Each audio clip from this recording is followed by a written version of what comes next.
Copy, don't save.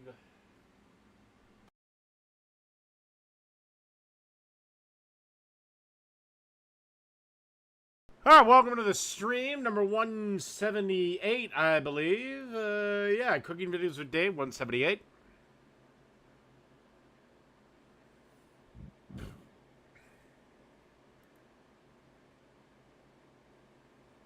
And, yeah.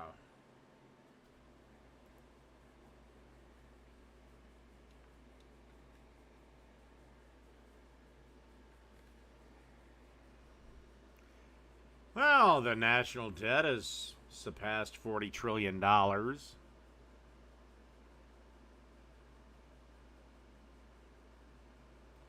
Apparently, there's a breakthrough in skin cancer treatment. A vaccine prevents the melanoma from returning. So if you beat it once, you're done.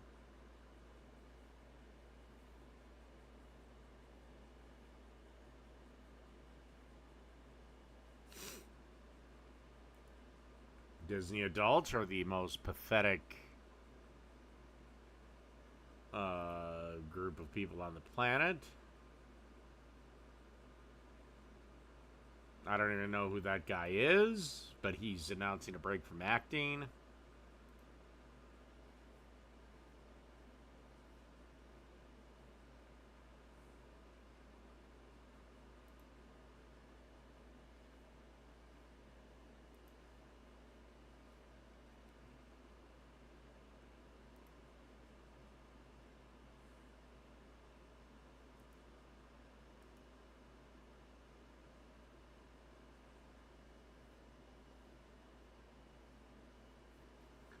Holy shit! Byron Donalds is the gubernatorial nominee for Florida. Oh, fuck. The Democrats fucked.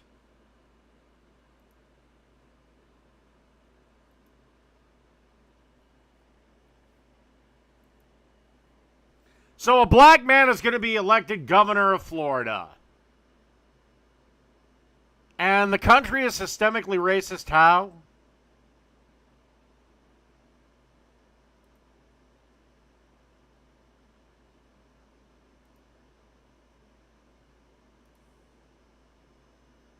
Check my email for 1 second.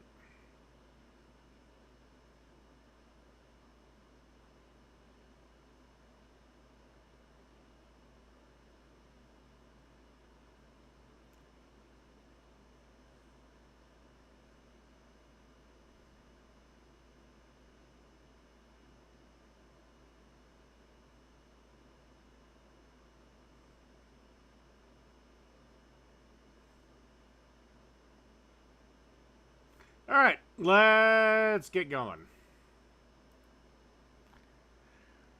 Cuban sandwiches at home. A movie dedicated to it. Why? I think if you see it, you'll understand.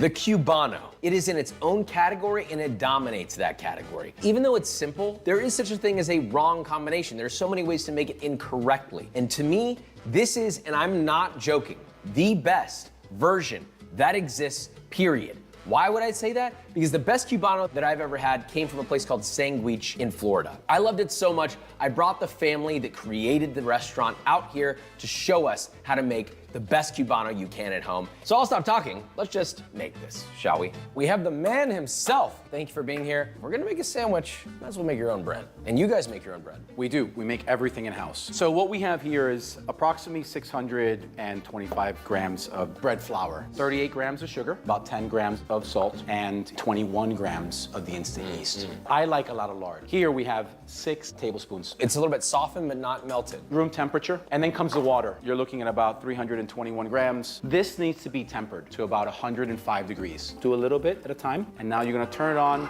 to approximately about a third of the way through. Let it start to mix. Then just stream in the rest of your water slowly as the mixer continues to go. So right now what we're looking for is making sure that you're looking for that the dough doesn't stick on the bowl and it slaps. At that point, you wanna give it roughly about 5 minutes of properly mixing to knead the dough. And it's actually not quite complicated. If you had it in a bowl, you can just knead it. It's gotta feel feel like dry gum. It doesn't quite stick to your hand. The main distinction between all the other breads and Cuban bread is that Cuban bread has lard. Lard just adds that loft, that airiness to it, and it's pliable and kind of quite spongy. So for those who don't know, the window pane test, you basically can stretch a piece of dough till it's so thin, you could literally see through the light on it like a window pane. And so in order to prepare it for proofing, you want to easily just grab the dough, you just kind of roll it in your hands, and you're gonna get that. Okay, so we have a large bowl here, more lard. So you're not even touching this vegetable oil, you're like lard only. No, lard only. Keep it a nice, clean, consistent flavor. Yeah. I also think lard adds a lot of softness to the crumb, whereas vegetable oil makes it really chewy. Add some lard to the base. Beautiful, done. So then we set. cover this bad boy with plastic wrap. That's all we have to do. So leave this at room temp for 30 minutes or until doubled in size. So this is risen, Kind of want to give it a good little degas. degas it. And then once you do that, you want to take it out. Typically, if you're doing a Cuban sandwich, we portion this dough out to about 5-ounce portions. So if you want to make long loaves, you're going to separate it into 12-ounce pieces. If you want to make individual loaves, like one loaf per person, they would be 5-ounce balls. So choose your adventure. This is going to be the large loaf.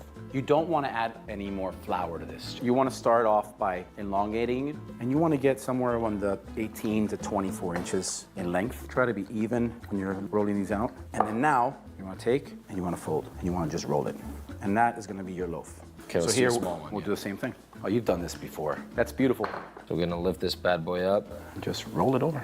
So when we are going to put this in the tray, we want to make sure that bottom part is One of face these down. days, So I we'll gotta finish make these my off. own These are probably Cubano the easiest bread. loaves of bread I've ever made. These are, I'm telling you, Cuban bread is super simple to make. And in my opinion, it's one of the best breads. And there you have it.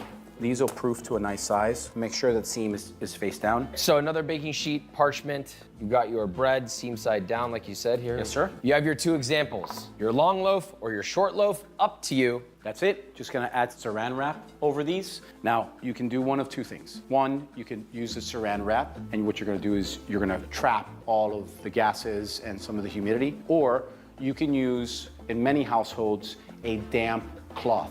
Like mom used to do. Exactly. You want to make sure that the saran wrap is loose, because as it starts to proof, you don't want to confine it. We're looking right now that these will have pretty much a double in size. Yeah, but what they're going to do is they're practically going to inflate. They're not necessarily going to get longer. This process here is anywhere between 30 to 45 minutes. Look at these beauties. Doubled in size, like you said, they kind of puffed like a balloon. Not necessarily longer, but just more volume. So at this stage, we will remove the plastic wrap. We spray it with a little bit of water, and it's just going to add to the humidity. The purpose of doing this is when you put it into the oven, you don't want it to toast too quickly. It's going to prevent a lot of the burn, and it's going to give a nice flakier crust. It also allows for expansion too, right? It Because the does. skin of it now is moistened, so it will You want to stretch. humidify it. But before we do, we want to give it a nice slice. You can use a sharp knife or you can use a razor blade, like a box razor blade, even a box cutter, just something sharp to give it a little score.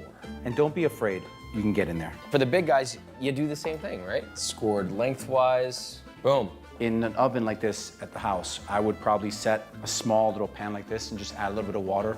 It's nice to have a little bit of moisture, almost like a steam bath in your oven to prevent the drying or overcooking. Is that like a nice to have or you have to do it? No, it's a nice to have. Okay, Nice got to it. have. Now we placed our loaves into the oven at 375 Fahrenheit. This could also be arranged between 350 and 400 depending on your oven. So if you want to be accurate, put a high heat thermometer in there. Now we let those bake for about 25 minutes, took them out of the oven, and look at these soft, airy Cuban loaves. Now that we have our bread, Rosa is going to show us how to make the lechon, starting with the marinade. This is Dijon mustard. 10 ounces, which is quite a lot of Dijon mustard. Do not try yellow mustard. It's gonna hit you in the face. This is nice. It has a good balance. Then we're gonna add the sugar. We got a Odd, half cup of 'cause brown sugar. every time I've seen this sandwich made, it's been with yellow mustard. But oh well.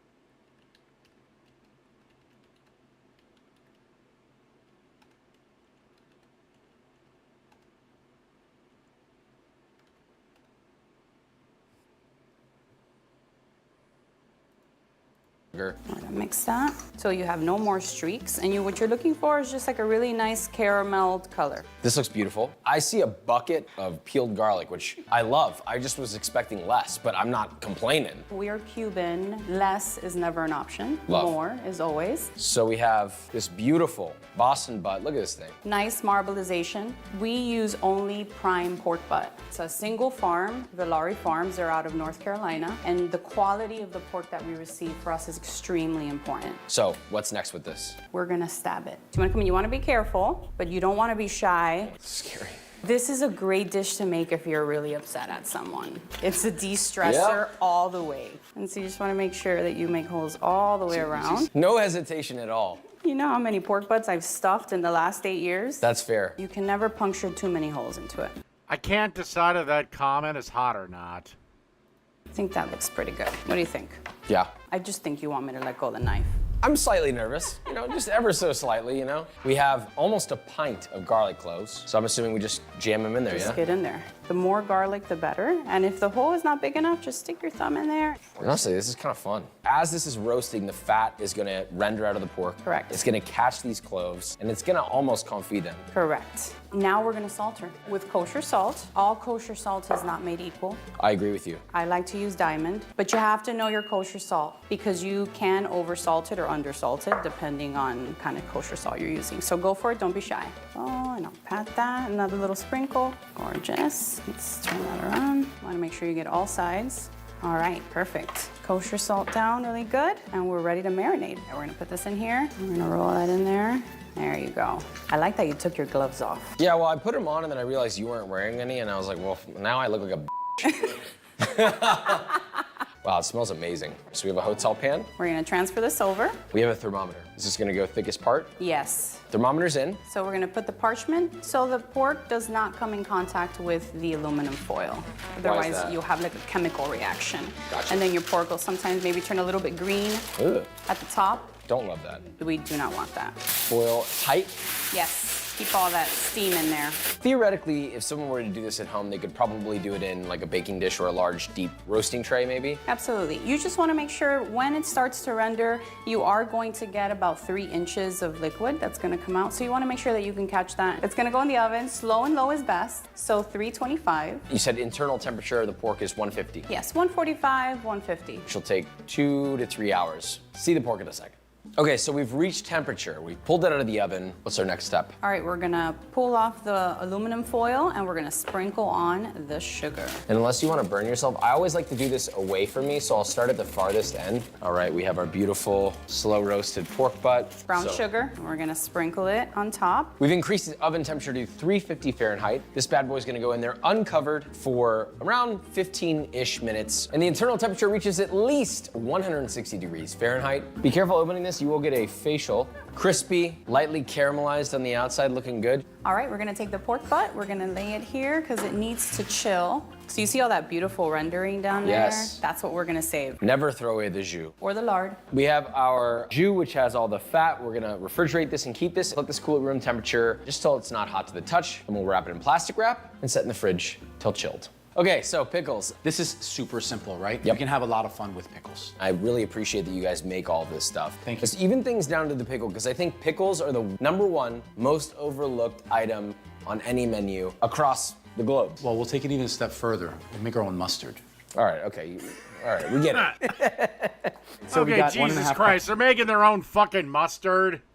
of vinegar. Now we're gonna do 3/4 cups of water. We're gonna bring all of this up to a boil. 1 tablespoon of kosher salt. We're gonna add our dill seeds. Teaspoon is fine. Really important distinction. If you want a dill pickle flavor in your pickles, you actually need dill seed, not fresh dill. Fresh dill will add a freshness, but the dill seed is crucial. And it adds some nice color to the jar too, right? And then here we have coriander, 1 teaspoon, ½ teaspoon fennel. Then we're gonna add about 4 allspice, 3 cloves, and then we have, of course, 2 garlic cloves, Believe it or not, we're gonna add a pinch of red pepper flakes. It's gonna open up the flavors. Little bite. And then here we have jalapeno de-seeded half. Theoretically, you could leave the seeds in if you want it a little hotter. And then here we have about 2 or 4 twigs of dill. The jalapeno is gonna serve as a really good indicator of when this is ready. When it starts to kind of like fall apart, it's not so vibrant and green, that's when you know this is gonna be ready. So Okay. you do wanna cover it because you don't want the water to evaporate. Okay. Right? So then while that's coming up to a boil, we're gonna Yep. slice our cukes. For everybody at home, if you don't have a mandolin, that's totally fine. The only reason you would use a mandolin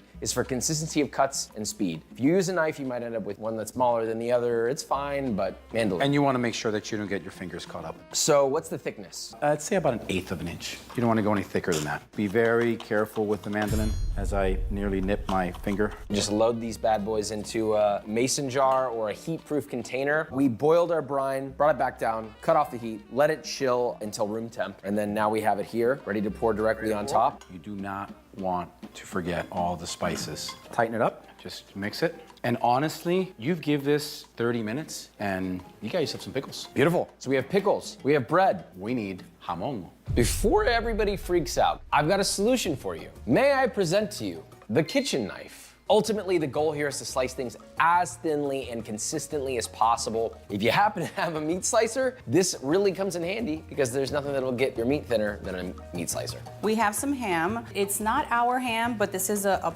great city ham that we were able to find to substitute, which is what most of your viewers are going to be able to find at their local deli shop. If it's sweet, even better, because Cuban sandwiches are made with sweet ham. Again, I can't decide if she's hot or not.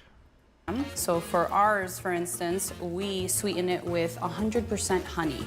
All right, we're on. Beautiful, first slice. Yes, we're gonna bring it down to 1 just so we get a little bit thinner. At Sandwich, we like our deli meats nice and thin. And we're gonna make a lot of sandwiches, so we're gonna slice away. Doesn't that weirdly calm you down? I love the sound of a meat slicer going and the slicing sound. It makes me sleepy. Beautiful, look at that. A bouquet of ham, if you will. So for 8 sandwiches, how much ham do we need? At our shop, we do 3 ounces of ham and 3 ounces of lechon per every 8 inches of Cuban loaf. God, y'all are really f***ing dialed. Precise, You're we dialed. are. Every detail matters. So you'll need 1.5 pounds of thinly sliced ham. Now, for the lechon. We're gonna slice it thin. But in order to get this on there, we're gonna cut it right down the center. So we have a flat surface to start with. Let's see, we are on 1. Look at that. How beautiful that is with the garlic cloves in there. It's got that stained glass look where you have different textures all punctured throughout the image, but it's meat. So here it is. Now we can make our sandwich. So we have our 8-inch loaf of Cuban bread here. It's nice and fluffy on the inside. Now we only add mustard to the bottom, but we're going to add a little zigzag of the Coleman's mustard, our preferred choice. And we're gonna go in with the lechon. So the lechon is marinated with mustard and the sugar, so it complements the acidity of the yellow mustard very well. So we're just gonna make sure that we fold these in here. We don't wanna lay it down flat. We wanna kinda make it look like a little flower. So we're gonna prep them up like this from end to end. We don't want any ends without this amazing lechon. And then we're going to go in with our ham and we'll do the same. And now we're gonna go in with our pickles. And you don't wanna be shy with pickles. Pickles is essential to the Cuban sandwich. I don't let anybody walk into the store and say no pickles on their Cuban. And then we're gonna go in with Swiss cheese. Only Swiss cheese, not provolone, not Munster. Has to be Swiss cheese. All right. And we're gonna go in and we are ready to press this bad boy. So we got the toaster ready. It's at 355 roughly. You have the jus, which is the liquid from the lechon, but also the fat that rendered out as well, which is now solidified because we refrigerated this. Now you're gonna need to scoop the fat out of there and set it to the side. And we're gonna make sure that we coat the press, which we call la plancha. It's so excited, it's popping and jumping. And then we're gonna grab that same lard, we're gonna brush some on the top. You can cook at a high heat with it so you don't have to worry about burning. And we're gonna give it a nice press, and it'll be here for about 5 minutes. You wanna make sure that the center is warm all the way through and that the cheese is nicely melted. Do not ruin it and get too excited and take it off the press prematurely. I'm gonna turn this around so we get an even press. God, that smells incredible. We are ready to bring this sandwich cubano out of la plancha. That's what you want to see. Nicely melted. Finally, slice it on a long bias. We all know that that creates more sandwiches. And look at... I'd eat the shit out of that. Okay, now we got a new video from Guga. I soaked steaks in chili sauce for 7 days. But how many nights? Was it 7 nights? Or 6 nights? Special ingredient, sambal. It is a spicy, savory sauce that is so versatile that it goes along with almost everything. And we are about to soak steaks with it. But before we do that, just in case you don't have access to sambal, let me show you how it's actually made. You're gonna need a good amount of ingredients. You first start with some oil into the pan. Then you throw in garlic and shallots. Then you want to throw in some red hot chili pepper, followed by bird's eye chili. Then add some tomatoes and stir fry the whole thing. Make sure you get a little bit of color. Then you want to throw everything into the blender, blend it on high, and back into the pan it goes. Because once you cook it for a little bit and reduce it until the consistency you're happy with, you're left with this, sambal. And like I said before, friends, it is addicting. So in order to see what you would do to a steak, I went ahead and grabbed a beautiful one. This is a 2-inch thick ribeye, prime grade, and perfect for this experiment. So I started by adding a little bit of sambal on the bottom of the pan. Then I placed the steak right on top, and I went ahead and covered the whole thing with the sambal. I'll be honest with you, this spicy chili flavorful sauce is the most addictive thing I've tried. Lately, my spice tolerance has been going up, and out of everything I've tried, this has quickly become my favorite. So I cannot wait to see what will happen to this steak. Ah, yes. Make sure you poop lava every morning. As now into the refrigerator it goes. Because are you familiar with this sauce, harissa? It's used a lot in the Middle East, especially Morocco and Tanzania. Now unlike sambal, this one is slightly sweeter, and that's because it uses red bell pepper. And I'm curious to see what a steak soaked in this will taste like. If the smell is any indication, this is about to be a real good one. As now into the refrigerator it goes for a long time. After 7 days, check out the sambal. At first look, not much has changed, but check this out. I can immediately tell how the penetration went deeply in there. And when I put it on top of the cooling rack and started removing even more, I immediately noticed there's no pinkness whatsoever. That sauce literally started eating the steak, penetrating deeply in there. Now here's the interesting thing, as I did not soak a whole rib roast. So because this is a single steak, I'm gonna go ahead and trim nothing out. Just holding it on my hand, there's a lot of things to tell. Now it's not tender. It feels like the sambal actually started curing and cooking the steak. So this is about to be a steak like no other. But I was ready, so I went ahead and seasoned it with salt and pepper, a generous amount. Because remember, we got one more to go. This one is the harissa. And unlike the sambal, it's not runny. It's solidified, kind of like a paste. It was much harder to dig in, so I'm hoping that it preserved the steak even more. But as soon as I started removing everything out, scraping as much of that sauce out as possible, it was clear to me that this is not even close to the sambal. If you look deep, you can still see a little bit of pinkness underneath. So I'm very curious to see how the flavor differences is going to be. I went ahead and kept the seasoning the same for both of Dude, them. how is that steak still safe for eating? That thing looks rotten as fuck. A generous amount of salt followed by freshly ground black pepper. And to have a true comparison, I went ahead and grabbed another fresh steak. This one is just like the other two. There are some fun facts about this steak that you must know. It's What is with everyone having these steaks thicker than a goddamn elephant's dick?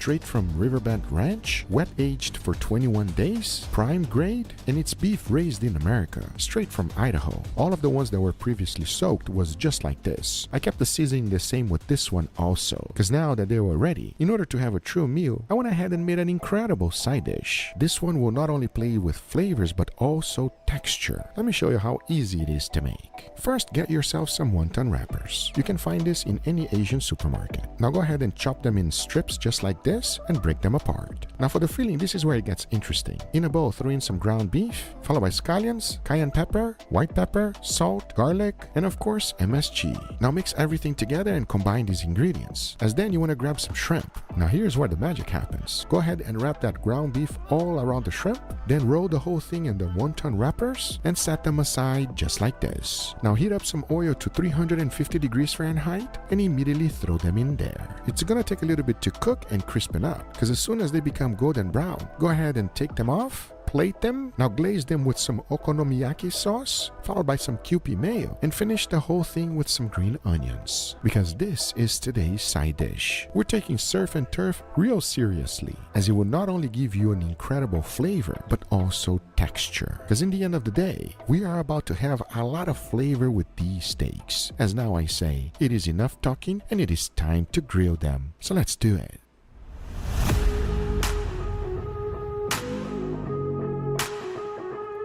Like I said, I am gobsmacked those are still safe to eat.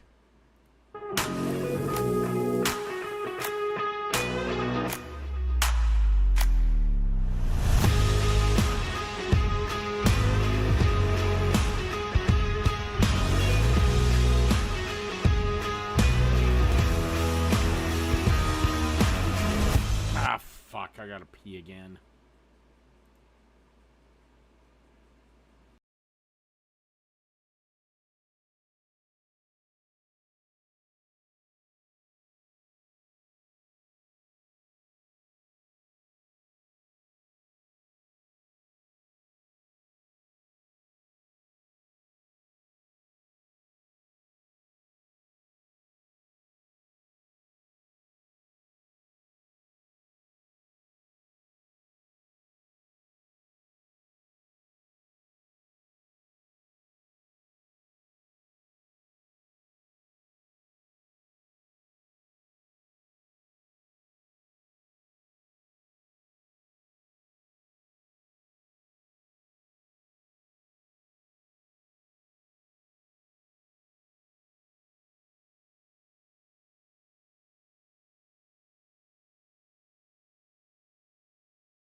Teresa looks better. Control looks the best of them all. Before moving forward, I want to Hello, thank today's Juice. sponsor, ZocDoc. Between traveling, restaurants, and cooking, there's not a lot of time to take care of me. And honestly, making a doctor's appointment feels way more annoying than it should. It is allergy season, and I was putting off an appointment since my mango tree started flowering. But the hassle of finding the right doctor close to me and available had me saying, I'll do it later. Later became next week, next month, and suddenly the fruits are ready to eat. That's why ZocDoc, today's video sponsor, makes so much sense. Instead of playing phone tag, you can search for local, in-network doctors, compare options, read real patient reviews, and look at detailed doctor profiles all in one place. You can see actual appointment openings and book instantly online. ZocDoc has more than 150,000 providers across 200 plus specialties in all 50 states. And appointments usually happen fast, often within 24 to 72 hours. With ZocDoc, it was so easy. Got to see the doctor right away, and my morning allergies are now under control. ZocDoc is free to use, whether it's something you've been putting off or you just need to find a doctor that fits your schedule. Don't wait. Click the link in the description or visit the link on screen and book your appointment on ZocDoc today. Taking care of your health just got easier. Head to ZocDoc.com/Guga to get started and check that appointment off on your to-do list. Just click clicking the link on the description. It's a huge step on prioritizing your health. All right, everybody, and here we got our beautiful feast, gentlemen, with an incredible side dish. So you guys ready? This looks amazing. The steaks look massive. That side dish looks humongous. It looks like there's gonna be a lot of food and it looks delicious. I cannot wait to get into this. I'm excited for this one. Me as well. So this is our side dish. We're gonna start here. I want you to be honest, okay? I want you to let me know exactly what you're feeling when you're trying each one of these steaks, because they're quite special. And lucky for you both, it's not nasty, it's not crazy, it's just nice. Thank you. Enough talking, we're gonna dig in right here. Please, jump in, guys, let's go. Cheers. Cheers. Wow. This is what they serve you in heaven. This is an amazing steak. As soon as you take a bite, the first thing I taste is like that nice smoky charcoal flavor that you get from it. And then those beefy notes come in with a slight hint of funk. This is delicious. It tastes dry aged and it tastes really good. This is probably one of the best dry ages I've had. I really taste that funkiness on the steak, but as well is the charcoal flavor. It combines so well. This is a fantastic start, and I like how thick you cut these slices, bro. This is like the perfect portion. All right, let's go to the next one. Yes. All right. I want to know, okay? Let me know, give me your true, honest opinion over here. You are about to be in. Ooh. You smell something? This one smells totally different. I don't even smell steak. This one smells like spices, not Again, how are these things still edible? really like heat. Cheers. Cheers. Okay. Okay. Oh man. That one made me dance, everybody. This is a totally different flavor. Unless they've had food poisoning so many times, it doesn't matter. The one thing I would say about, I enjoyed the flavor, the spices that you added to the steak, but it is too overpowering. I don't feel the beefiness of the actual steak. I agree that it's much less beefy. Oh, it's so nice. What do you think? Before I say anything, what do you think? I think it has a very similar flavor to Tabasco without the vinegar though. Really? Like I get no vinegar. It's just like, I guess that mix of like herbs and spices and really nice. But I agree with Sebastian and Guga that you don't feel the beef as much. But at the same time, it's just a wonderful flavor in your mouth, and I really, really enjoy that. Before we jump on to the next one, are you guys ready for some side dish? Because this one looked crazy. I don't even know what's going on here, Guga. Oh, you're about to find out. I'm not telling you. Can I go with my hand? Yes, go for your hand. Cheers, everybody. Cheers. Cheers.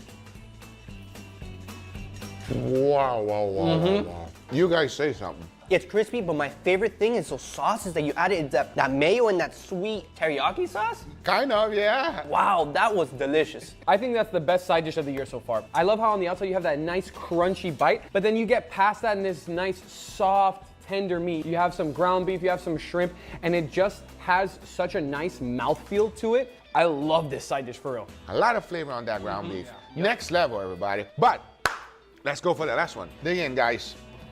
What happened? Okay, here? But everything's smelling like Tabasco to me over here. Yeah. Without the vinegar, but just the peppers. It gives me like a tingling feeling in my nose. Like it's like I'm Without about to even taking sneeze. a bite. Yeah. Cheers. Cheers. Oh. Okay. Yeah, this one has a more bright pepper flavor, and you can actually feel like a little bit more heat. And do you feel the heat? Yeah. Oh, I feel the heat. Oh, I like this. For some reason, I feel like the steak is juicier. Yeah. And Yes. tender too. I'm gonna go on a limb and say it. I don't know what you guys think, but that is amazing, everybody. That is fantastic. And you know what I like about this one? I can actually taste the beef a little bit more than that middle one. I agree. Well, let's find out which one is number one for you. Which one, Leo? I'm gonna go with that last one. I have to agree. It's such a delicious. What about you, Sebastian? I'm not gonna lie, Guga. I would go with the control just because I'm not a huge fan of the pepper feel. I'm with Leo today. Me and you are the same. That is such a wonderful, delicious flavor. And even Again, I don't get how the fuck he had these steaks for 7 days, sitting in a marinade for 7 days, and they're still edible. All right,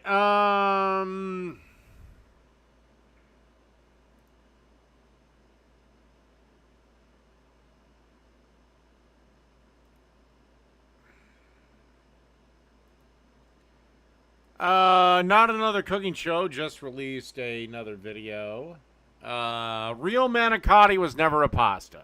Making cannelloni, I mean, you can inhale these. This is the biggest lie corporate pasta companies have ever told. That is that manicotti was never even supposed to be a pasta. Where's that fucking Manicotti? It's gone. There's a fucking tray in there. In Italy, manicotti does not exist as a noodle. It's actually a crispella, a light, delicate Italian crepe. And they originally made it by wrapping these savory crepes around rich ricotta filling. But once commercial pasta brands launched dried pasta tubes and named them Manicotti, they completely erased the crepe from history. But today, No! I'm gonna show you how to bring the crepe back. This is the real way to make manicotti. Or if you speak Italian American, manicotti.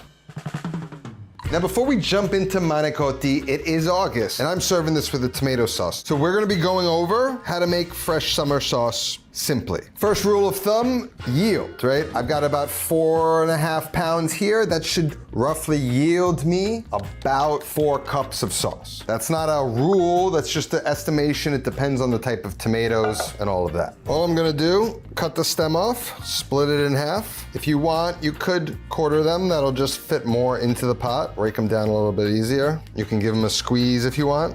We're just gonna fill this pot up with tomatoes to start. All those seeds, the skins, we're gonna deal with them later with the food mill. These are Roma tomatoes. This is gonna be the base of the sauce. And then I have a pint of cherry tomatoes that are gonna balance out some of the acidity of these tomatoes with the sweetness of the cherry tomatoes.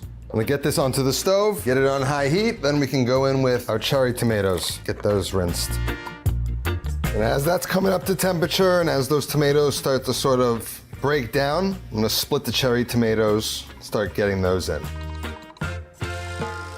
Once all the tomatoes are in, we're gonna hit them with some salt, help them break down a bit. Then I'm gonna just start working it a little bit. Trying to get those tomatoes from the bottom on the top and the top down in the bottom where all that moisture is starting to break down. Over time, it's gonna sort of This is why you need a bigger pot.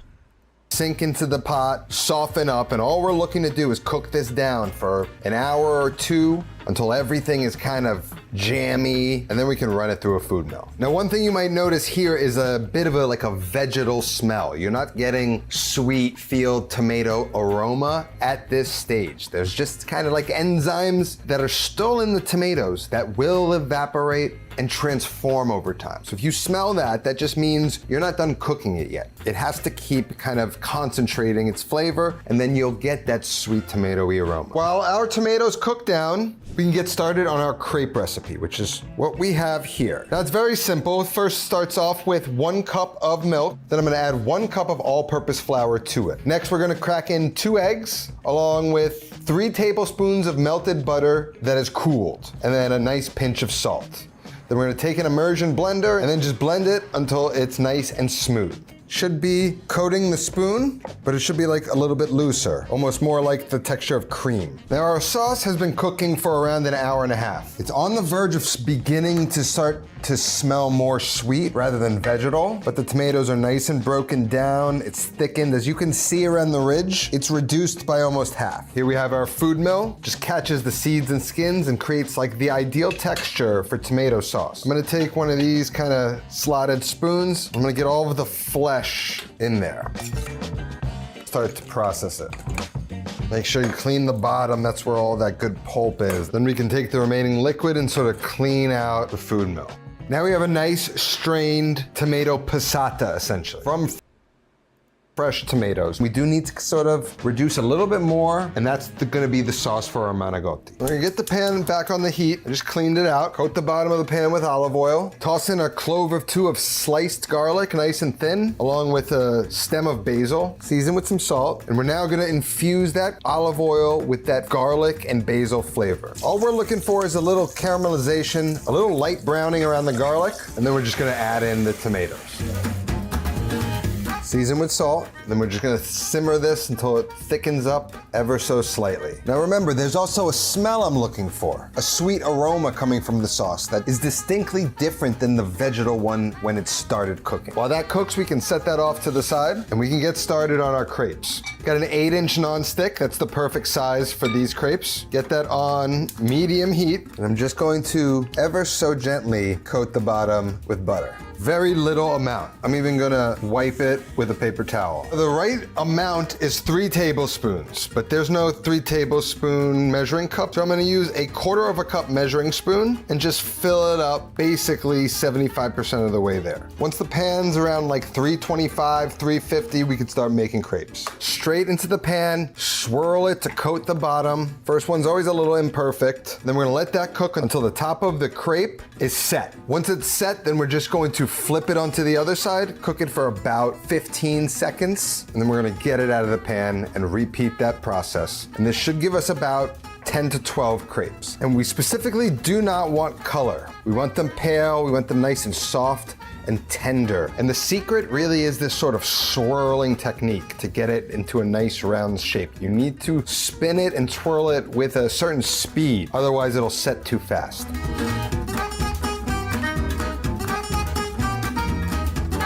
So now we got our crepes. And let those cool. We got our sauce simmering, looking nice. Next, we just need to make our ricotta filling. Now, I find when making any sort of ravioli filling for Italian food, you get a thing in one of these tins, right? Like, it just is the perfect texture. They've drained out moisture, it's thick. I can control moisture now by adding it back in rather than draining it out. So we're gonna get this into a bowl.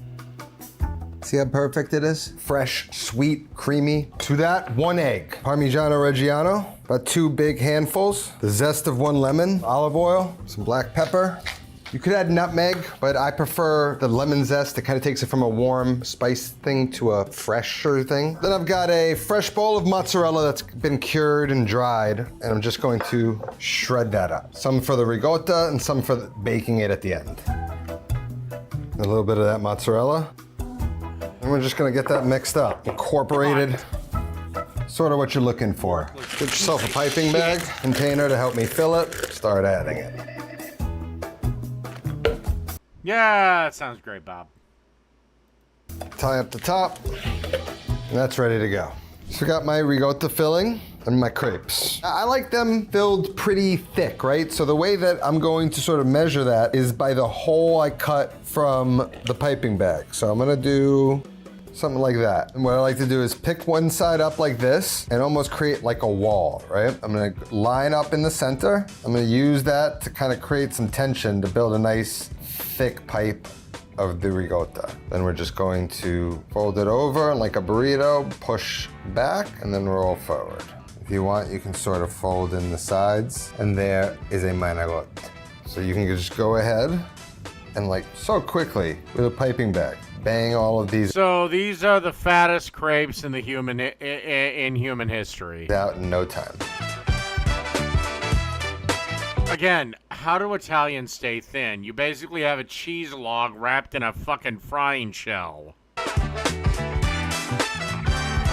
Short by 1, almost the perfect amount. Gonna pop these in the fridge while we preheat the oven to 450 degrees. Now we're ready to go. We've got our sauce here. Look at that fresh sauce. Balanced, perfect, tastes like summer. First step is we gotta put a little sauce in here.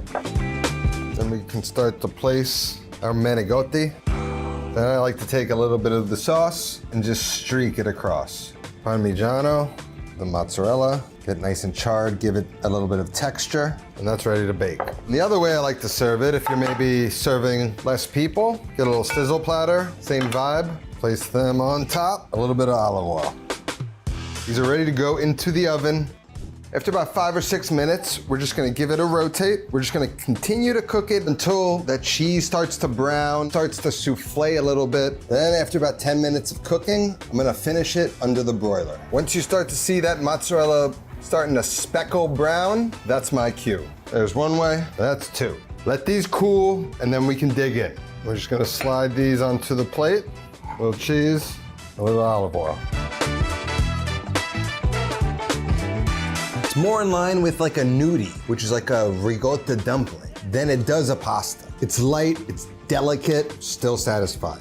I mean, you can inhale these. And the crepes hold up surprisingly well to the sauce and the baking. I wouldn't say there's like an al dente texture, but there is a soft, sturdy texture holding this together. You want the recipe? Link's gonna be down in the description. That's all that I have today. Enjoy your last shreds of summer. I'll see you next time. Until then, take care of yourself and go feed yourself.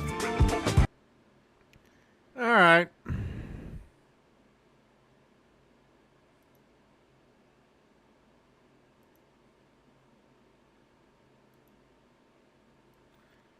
We'll deal with this. Poppers might be even better than jalapeno poppers. Let me show you what to do. Okay, pickle I poppers. started with kosher dill pickles today because I felt Alright. the crunch would be top tier. Now, in order to hollow these out, you've got to cut them in half, grab a spoon, and slowly make your way around the edges to carve it out. The main key here is just to scrape enough out so that the pickle holds its shape. This will give you the perfect boat for our cream cheese filling. We're using chive and onion cream cheese, because any bit of extra flavor we can get, we absolutely want. Once you mix it all together, you can throw it into a piping bag and start filling up your pickles with that delicious cream cheese mixture. From here, you'll wrap piping bag. Basically, grab a goddamn box of rental or Glad or Hefty or whatever, disposable plastic bags. Turn it in, push everything to one side, and just cut the tip off. each pickle up with some bacon and then season them up with your favorite barbecue rub. Ours is trifecta, but you can use whatever you'd like. I use Royal Oak pellets to get my Grilla chimp to 300 degrees and let them cook for around 45 minutes, but make sure the bacon is cooked exactly the way you want. I got an idea. Little glaze? These pickle poppers might be even better. I may actually have to do that.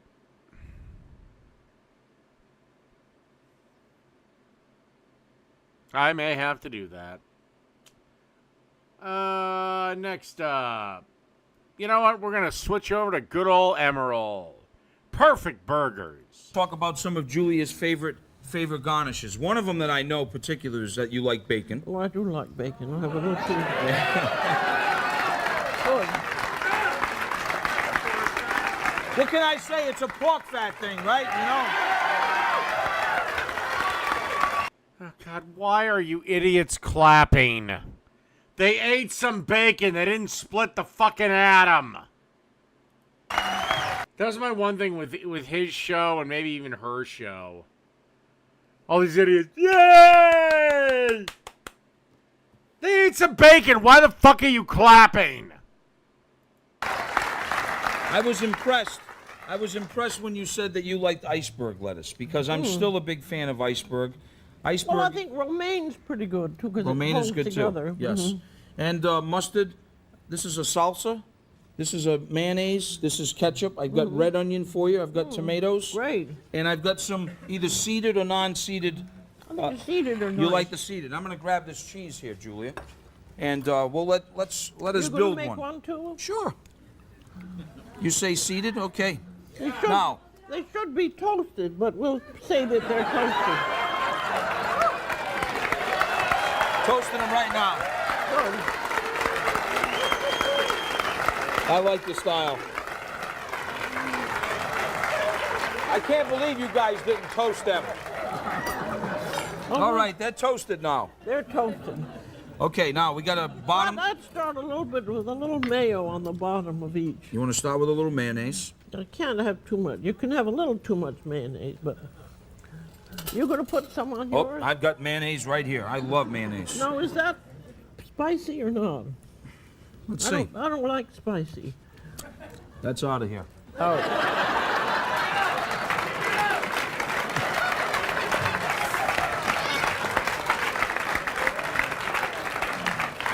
Put a lettuce leaf on, Lettuce on the bottom. and a bit of onion. How much onion you want? Like that? I think one for the bottom and One? one for the top. Yeah. Okay. Now we're gonna do what? So we put the Burger? burger on, Burger on. Burger on. then a little bit of mustard. Little mustard. But is that hot dog mustard or Dijon type? I think this came from Fenway Park.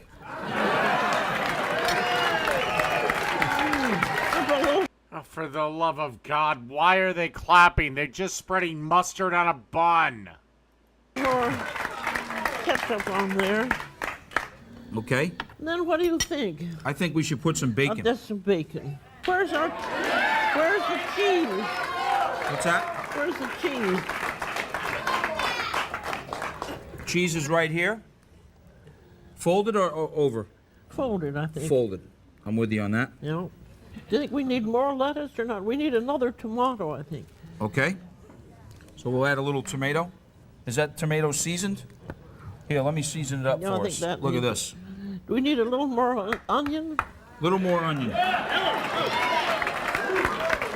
Okay, Grandma's dementia is getting the best of her. I think we're there. And with a little mayo. And a little more mayo on top. Hey, you can get all of these tricks. Let me tell you something. Watch the PBS series or go out and buy the book, Julia and Jacques Cooking at Home. We have had an absolute ball. I want to thank my dear friend Julia Child, also Jeffrey Drummond. Want to thank all of you. We love you. Julia and I say...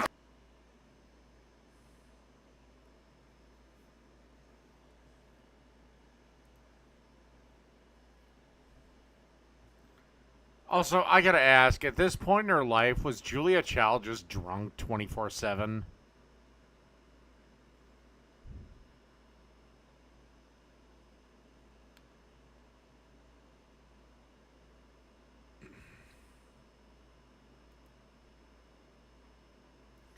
Well, speaking of another old broad, Lydia Bastianich, lemon roasted chicken.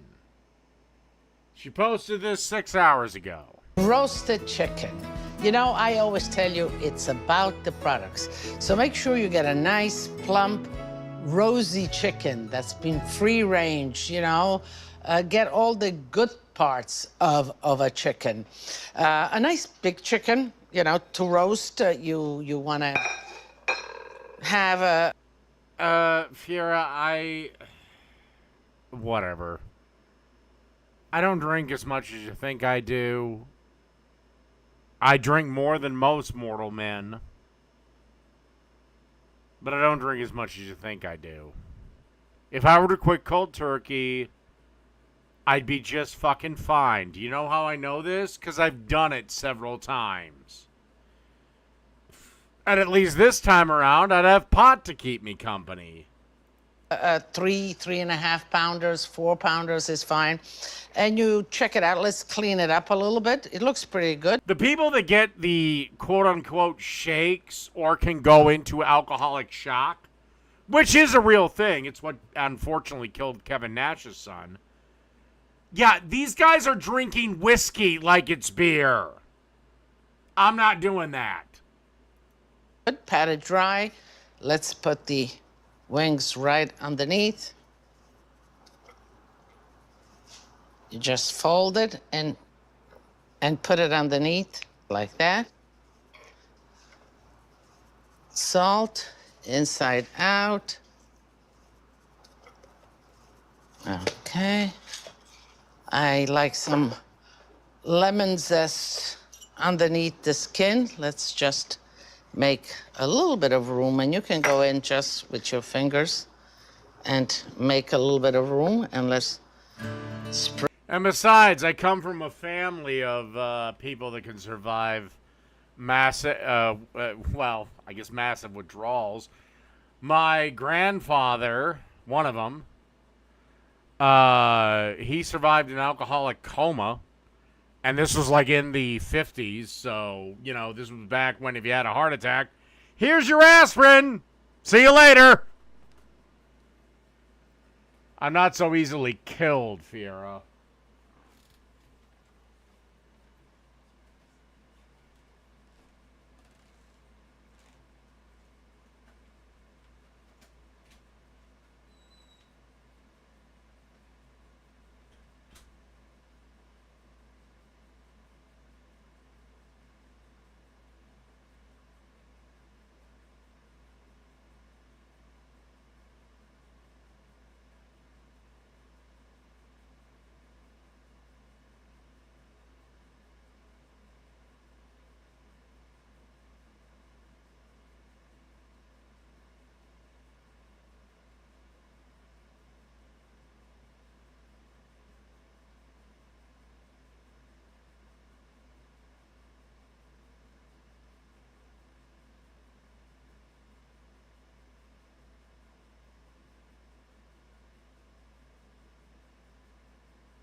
Spread the zest right in there. The onions inside.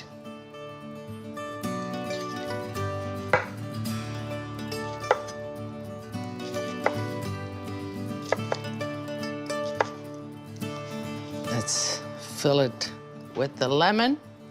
But honestly, That if you're still watching, I don't have a fear of death. I never have. It's gonna happen. I've resigned myself to it. It's a liberating way to live. I'm sorry if you fear death, but I don't. Some way, somehow, my path. Even if tomorrow they come out with a way to stop aging, and a cure for every disease known to fucking man. One day, somehow, I'm going to die. I'll be walking out of Target and wham, hit by a bus.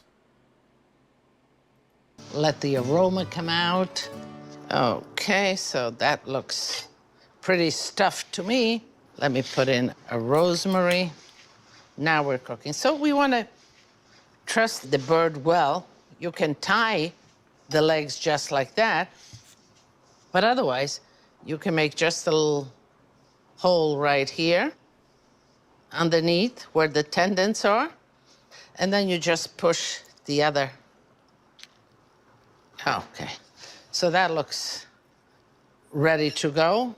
The important things, give it the flavor, truss it nice and tight, and then let's go to the baking part of it, the roasting part of it.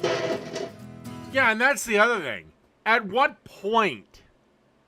Like, everybody's like, I remember I debated this guy. I can't remember who the fuck it was. I do know what it was about. It was during the height of the pandemic.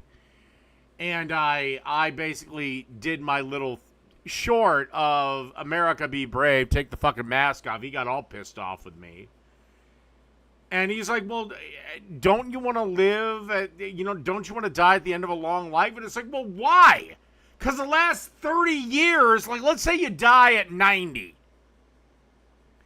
Well, at 60, unless you regularly work out and unless you regularly do shit, your life is dog shit. Oh boy, I lived in 95. I spent 20 years shitting in a diaper. I'd rather go out in a blaze of fucking glory.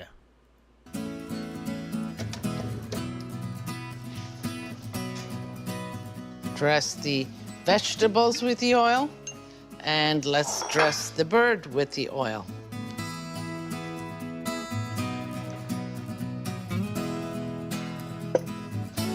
To touch the sky, you must be prepared to die. To salt the vegetables, some wine,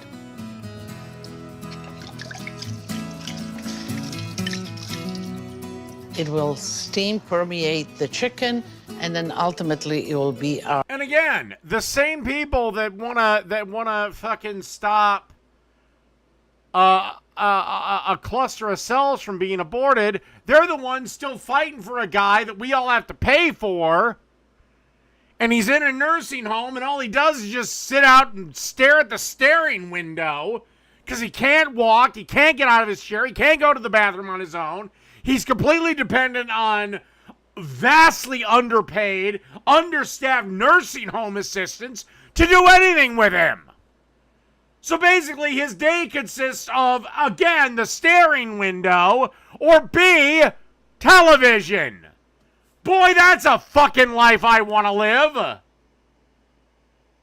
Our juices. Okay, so this looks good. Before I put it in the oven, I love when you come to my social media and you ask Lydia questions. And there are 2 questions here. One is from Theodora Appling. Or that. You know, I know it's a fictional movie, but I do love the quote. It's from Gladiator. Death smiles on all of us. Smile back. And one is from Lisa Vespaya that a bit, but. from Rhode Island, Cranston, Rhode Island. So Lisa wants to know, is it better to rub the chicken with olive oil or butter before roasting? Lisa, either one works. Butter will brown quicker, oil will last longer. I just like to cook with oil, but yeah, maybe towards the end, even brushing. That bird is so small, I might have gone with butter because that's not going to take that long to cook. And you'd have a nice lemony butter finish. A little bit with butter would be good. Question from Theodora is, how long do you let the chicken rest once you pull it out? Well, about 10 to 20 minutes. And besides, if in 2028 AOC wins the presidency, we'll be living in a socialist state and we'll all be dead in a couple of years. We'll all go together. You let it rest while you get all the vegetables in the saucepan and it's done. Put it in a 375-degree hot. And look, I don't know if we get an afterlife. I don't know if we move on to some other plane of existence. I don't know if we get reincarnated. I don't know if we don't get recycled when the universe eventually contracts and possibly we have another Big Bang. I don't know. All I do know is, or we just simply go poof. And we're back to whatever existence we were in before we were born. All I know is death is coming. Don't fight it. Oven. And the chicken will take about an hour and a half. With a meat thermometer in the tie, it should measure 165. So if it measures 165 degrees, that means that the tie, the thicker part, it is cooked. So let's put it in the oven. Masterclass, the perfect... Now, I want to be also clear. Don't do stupid things with your life. Like, don't go up and kick a polar bear in the balls. Roast chicken. Always start with a good product. A firm chicken, free range is best. Yeah, wait a second. Yeah, that's a good point. 10 years ago, AOC saying we got 12 years left. Now she's freezing her fucking eggs to presumably run for president at the 12-year mark. Well, we're all supposed to be fucked.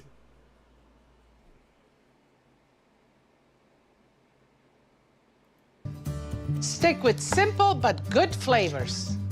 Don't forget to trust the bird to hold its shape. God, that stupid bitch. Use a heavy roasting pan and a bed of aromatics. Baste once or twice during roasting. God, AOC couldn't have been in Congress for 10 fucking years.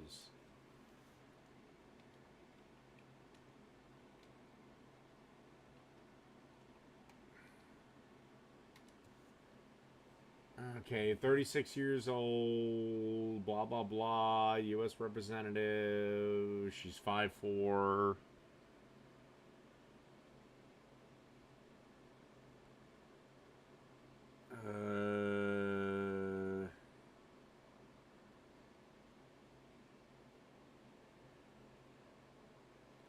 All right, we'll just go with Wikipedia, AOC. When was she first elected? Well, she assumed office in 2019. So she means she won in 2018. So yeah, she's been in office for damn near a decade. Jesus Christ. Where does the time go?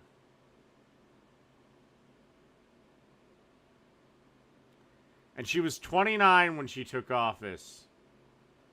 Such a sweet, supple young girl. A sweet, sweet, supple young thing. Maybe she should have had her time getting her pussy ate by more seasoned politicians, then she would know something. And remember to add liquid That comment will get me canceled. to the pan to make the sauce, keep it moist, and keep it from burning. The chicken has rested for about 15 minutes. It's ready to go. We're ready to plate. A little string bean, something green with the chicken is always good.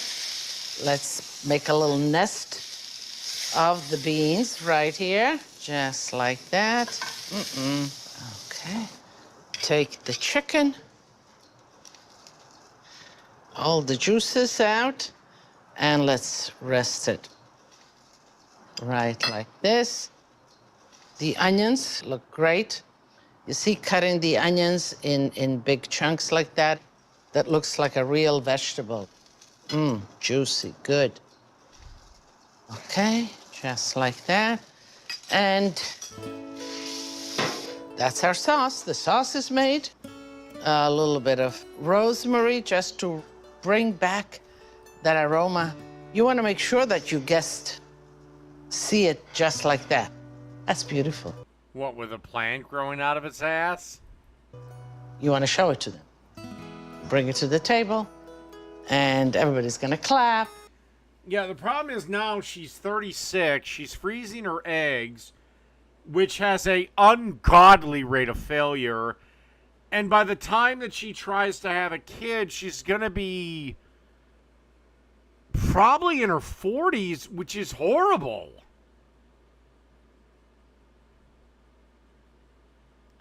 Now, look, men can have kids later in life. Trump was in what, his mid-50s when he had Barron? How old would Donald Trump? How old was Donald Trump when he had Barron? Trump was 59 years old when Barron Trump was born. But Donald Trump is a man. Men can have kids damn near up until the day they die. Women, on the other hand, can't. And AOC is right now at the point of her life where if she does not have kids, while it is still possible in her 40s, the results are almost universally bad. And if she thinks she's going to run for president, being a single woman with no kids, if you think she can win that, I have a bridge to sell you in Brooklyn. All right, enough politics. Let's get back to cooking. Mom's chicken and gravy. You know, growing up, Mom didn't need anything fancy to put a great meal on the table. A little chicken, homemade gravy, creamy mashed potatoes, and some peas on the side. And magically, it was one of those meals that everybody loved. So today we're bringing back that simple chicken and gravy supper we all grew up on. It's warm, comforting, and just might bring back a few memories. So let's get started. Okay, so the first thing we're going to do is start with a couple of boneless, skinless chicken breasts that I've cut in half. Grab up some salt and season them up, and I'd say, maybe a teaspoon for both sides. And by the way, you don't have to use chicken breast. You could use thighs or, whatever parts of chicken you like. And of course, a really good dusting of the old ground black pepper. Some garlic powder. You just have to have garlic. Another teaspoon of thyme, chicken's best friend. A little dusting of onion powder. And last but not least, some of the good old Italian seasoning. And you have to give credit to Mom because one thing she loved to do is season, and I love seasoning. And of course, we'll flip these over and do the same thing for the other side. Next up, we'll throw some oil into a pan over medium-high heat. Put that chicken in, and we're just going to fry this up until they're basically cooked through, and it won't take that long because they're pretty thin. And you have to be careful with chicken because you want it cooked, but you don't want it too cooked, otherwise it becomes like rubber. But look at these. Don't they look great with that seasoning and a little bit of a sear on there? I could eat these as is, but of course I won't. After a few minutes, these are done, so we shall just set them aside on a plate. Next up, grab a couple of forks and go ahead and shred that chicken up. Okay, our chicken is all shredded up, so it is time to make up that gravy. So in the same pan, I'm going to add in 3 tablespoons of butter. And you don't want to touch that pan after pulling the chicken out because there is all kinds of wonderful flavors happening there. Now that butter is melted down, in we go with 3 tablespoons of all-purpose flour. Grab up the whisk, and a whisking we will go until that flour is cooked cook through and a roux begins to form. And just look at this. This is looking just about perfect. So I'm going to add in a cup and a half of chicken broth, good rich chicken broth, a little bit at a time. So slowly add in about 3/4 of a cup and keep on whisking. Then toss in a little bit of sage, thyme, onion powder, some pepper, and some garlic. And this is about half, 3/4 of a teaspoon of each, so go ahead and toss this in. Give it a good whisk around. Pour in that other 3/4 of a cup of chicken stock and just keep on whisking until a beautiful, rich, silky gravy forms. Isn't this looking good, guys? And you probably guessed it. That's fucking wonderful. Grab up that chicken that we shredded up and add that in. Give it a good stir around until it mixes beautifully with that gravy. And just look at this, my friends. It doesn't get much better. Isn't this a beautiful chicken and gravy mixture? Oh my goodness. What else am I going to say? So what we can do here is just keep stirring and let this simmer away, maybe for about 4 or 5 minutes, something like that. Now we are ready to serve. So what I'm going to do is grab up some mashed potatoes that I made up. Onto a plate we go, and by the way, I got a really good mashed potato recipe, and I'll put a link below in the description section. And of course, it doesn't have to be mashed potatoes, it can be rice, bread, whatever you like. A few peas on the side, and some people might be saying, ooh, peas. Oh well, go ahead and use corn, whatever you like. Then of course, that incredible chicken and gravy over top of those mashed potatoes. I mean, you just cannot beat this, my friends. And this is truly where Mom's magic would come in. Sometimes Oh, God, fucking peas. Fucking peas, man.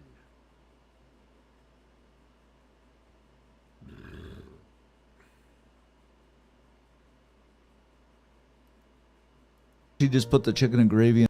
Alright, enough of that.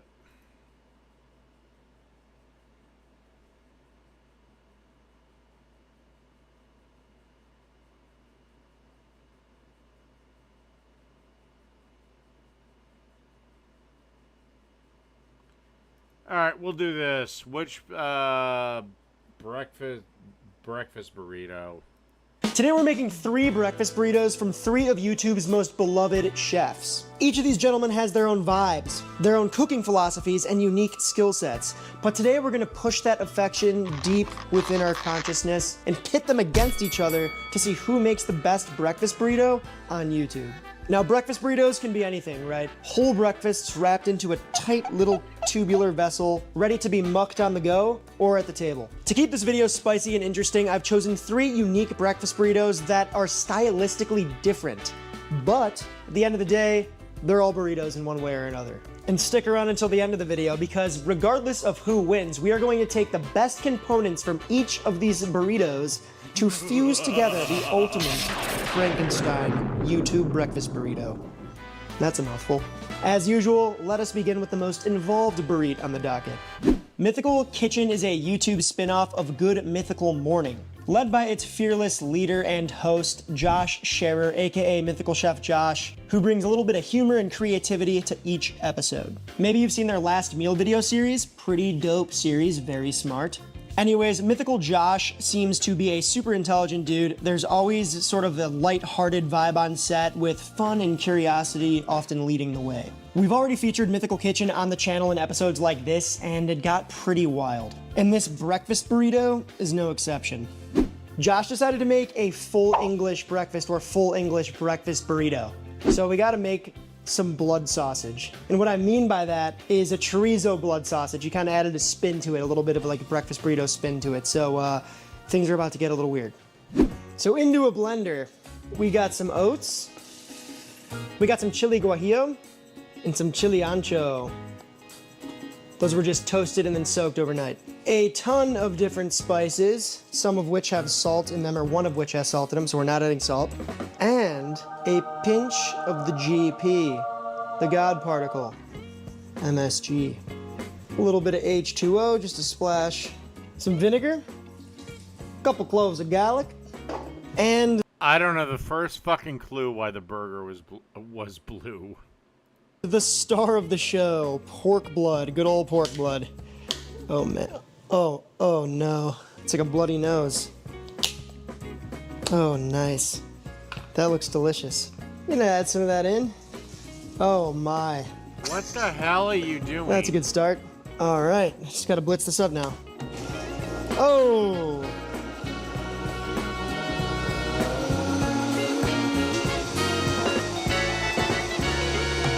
Jesus. Tropical Slaughter Cafe.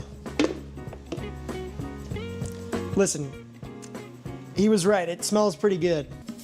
It smells nice and fragrant. A lot of spices in there, and those chilies. This could be good. We're gonna go in with some pork back fat. Render that down a bit to get that lard coming out.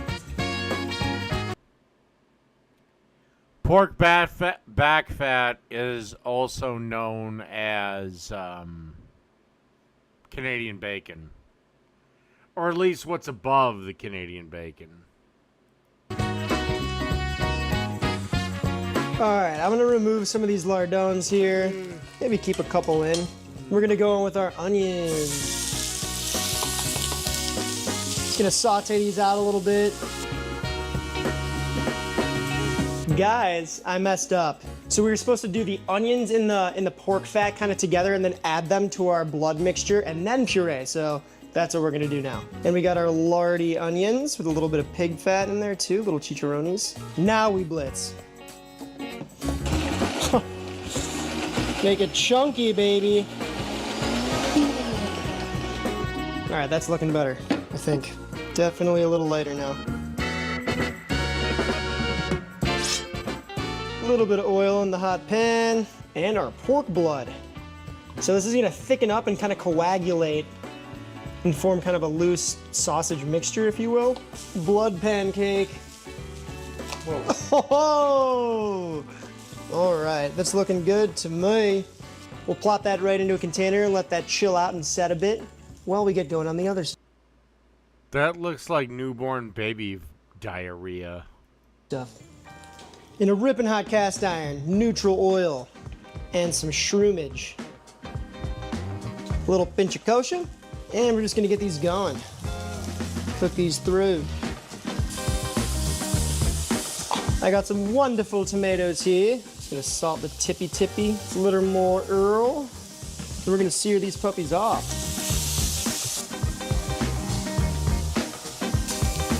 Oh yeah, a little charry. Let those finish on the other side. This is where things take another strange turn. Got a couple breakfast sausages, some interesting bacon that we'll talk about in a second, and our wonderful blood sausage patty. All in one. And I almost forgot, we're just gonna deglaze with a little bit of Worcester McDerber. Oh, a lot of Worcester McDerber. Look at this. Look at this right now. This is wild. Get the blood a little crispy. Take all of this and mosh it into a container of sorts. Look at that. Oh, so this bacon here, this is English back bacon. It's not like American bacon. That is very hot. Oh my Lord. I saved the wrapper here. It's back bacon, right? So often this isn't smoked. American bacon, it's always smoked, it's pork belly. This is from the loin or something similar, I believe. Yeah, basically it's from the upper back of the pig. Again, we have this again. It's called Canadian bacon. One part of the animal, and it's not generally smoked. I think, I did a quick Google, and it can be smoked, but oftentimes it's not. And it's what's served with English, with a full English, or a full English breakfast. First time trying that. All right, so these are the refried beans from the mythical video. It's kind of cool.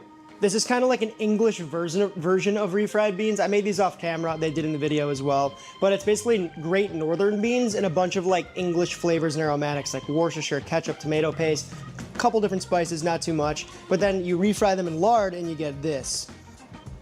So that's nice. We're gonna refry them one more time. So we're gonna refry them. We're just gonna sizzle these off and kind of make them nice for the burrito before we build. I love the idea of refried beans in a breakfast burrito. All right, that's looking nice. Cut the heat, stir it up, and we got ourselves some refried English beans. Crazy. Fun idea, fun idea. Joshua Weissman, or Daddy, as he cheekily calls himself, at this point is a YouTube OG. I think it's Poppy. I don't know. Now, Josh spent a couple of years cooking in professional kitchens, and you can tell by the way he moves. Super clean plating, the dude's got some skills, all served up with a healthy dose of attitude. And the internet can't seem to get enough of it. In the video we're referencing today, Josh actually makes 3 breakfast burritos. I've chosen one that is probably the most unique and definitely sets itself apart from the others. Weissman's breakfast burrito starts... All right. This is where I'm going to end the stream tonight. Good night, everybody.